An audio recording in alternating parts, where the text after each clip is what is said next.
السلام عليكم.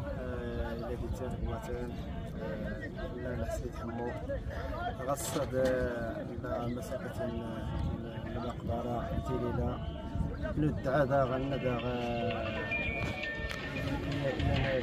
الأهرام الأغنية الأمازيغية. أنا غادي كنعرف الأمازيغ كاين الرباب الرئيس حسن بن المود ندعى في الناس نذكر ربي إن شاء الله طلب ربي تبارك وتعالى يرزق الصبر إيتا وجانس يرزق الصبر إيتا وجانس وتقول ولا تهضم السن الرئيس حسن بن المود يا وانا زور باهرة يكفاني تلعب كمازيغ ولا بصفة عامة كمغاربيت. الرئيس حسن بن المود اللي سني غاسيوت اللي كرانت يمي اللي فاغ الرباب نسنا غدا الله نسنا غدا كان انا يتنى الرباب نس الرئيس حسن بن المود اللي كان الفنان اللي يمز السلاح الزعما انت تضرب 6 سكوت وزدار هرتو فلا. الرئيس حسن بن المود انسان الانسانيه. الرئيس حسن بن المود المتواضع. الرئيس حسن بن المود يكفى الكلمه والرد كيسيوري. الرئيس حسن بن المود لان في الحجات ارض التفا يغستغرد الطيد ولا زيك صباح ولا تبدا. الرئيس حسن بن المود يفلد يا ترسي فلد يا سدرم يا سدرم على مساكين يقر انا تزوري تمازيغ هل ضرب ربي تبارك وتعالى ترحم يقل بركه هو اللي سولين هل ضرب ربي تبارك وتعالى غينا الزور كله التحتين زود غصه غينا فوس عفوس ديال المحبه غيرتنا ديال التكافل غيرتنا الاسقسايان غيان اللي خصونا غيدين ديالتي ما غيدار ديال هذا صافي يحتاج الدعاء.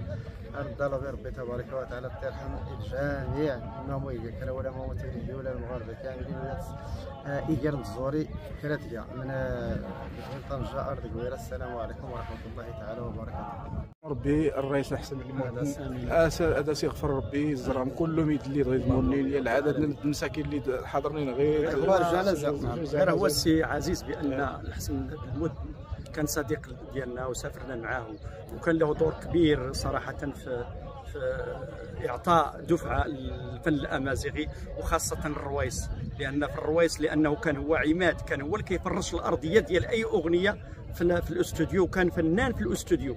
لأن الوحيد لو بروميي اللي ممكن أننا نعترفوا بأنه نصنفوا نعطوه الرتبة الأولى في الرباب الأمازيغي، حتى لقب صاحب الرباب الذهبي. الميسترو الكبير اللي هو الفنان المدن كان طيب، كان رجل الله يعمرها دار، كان اللي بغى يشوف التقاسيم ديال الرباب ديالو يدخل اليوتيوب، يدخل يعني مجموعه ديال القنوات في اليوتيوب وغادي يشوف التقاسيم الرائعه الجميله الصراحه اللي يضرب بها المثل، حتى انها اصبحت هاد التقاسيم هذه توظف في اغاني دوليه وعربيه نظرا لما يعني يكتسي هذا الفنان من فن وايضا من خبره وايضا في كيف يتعامل، يجعل الربابة كآلة صغيرة بين يديه ويلوكها كما أراد.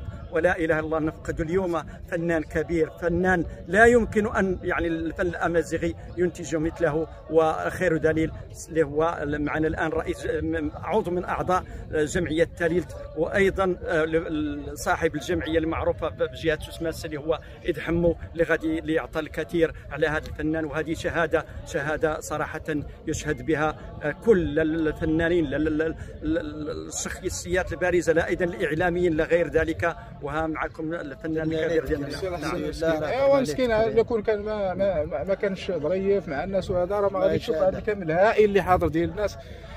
كل شيء الفنانه كيعاودوا فيه غير الخير والحسان. السيد ما حاقر حتى شي حد من الصغير والكبير، وهذا يعني تعامل مع جل الفنانين ديال الساحه الفنيه ديال في السوس ولا في جامعه. الله يرحمه ويوسع عليه. جمعيه تاليلت كان ترحموه باسم جمعيه تاليلت، ودرنا ليه التكريم الله يرحمه في 2020. والله يرحمه ويوسع عليه. وجال العالم، وجال العالم ومسكين. كل شيء خدام مع الصغير ومع الكبير، او اي فنان وحتى انه الجميل اللي فيه انه يتعامل مع اي فنان حسب يعني حسب المستوى ديالو، لا ماديا لا معنويا لا حتى انه عنده واحد العقل سبحان الله العظيم، انه يفهم الانسان المعي، نقدروا نقولوا المعي. ايوا والله يرحمه ويوسع عليه، وهذا الشيء الله يرحمه اهل ديالو.